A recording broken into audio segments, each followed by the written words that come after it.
The McDonald's loomed in the distance, abandoned and decayed. Its once bright golden arches were now rusted and broken, standing as a ghost of better days.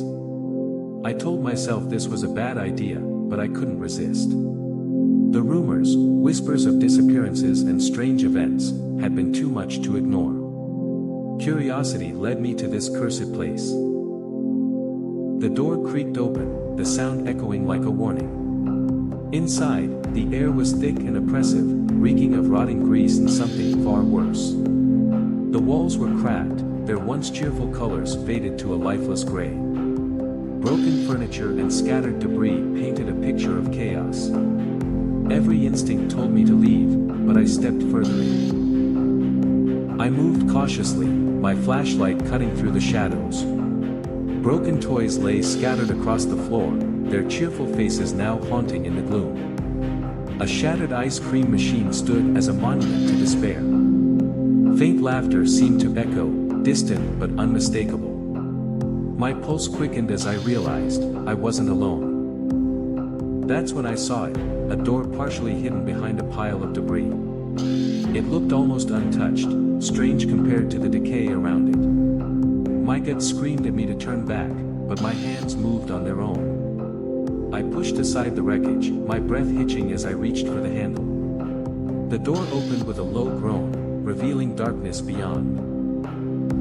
The room was small, claustrophobic, and cloaked in shadow. In the center sat a table, and on it, a journal lay open, its pages worn and yellowed. The air here felt heavier, as though something unseen was pressing down on me. I picked up the journal, my hands trembling as I read the first line.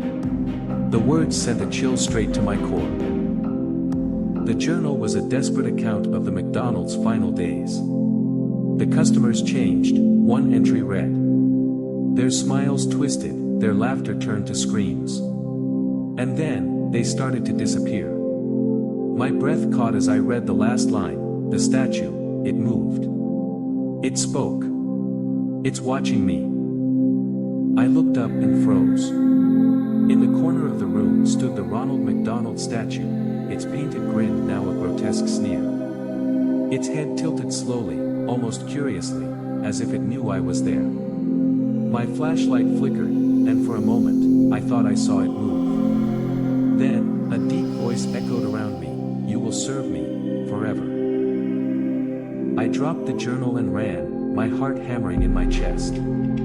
The hall seemed to stretch endlessly, twisting and narrowing as if the building was alive. Behind me, I heard laughter, children's laughter, warped and sinister. My feet pounded the floor, but the voice followed, relentless and cruel.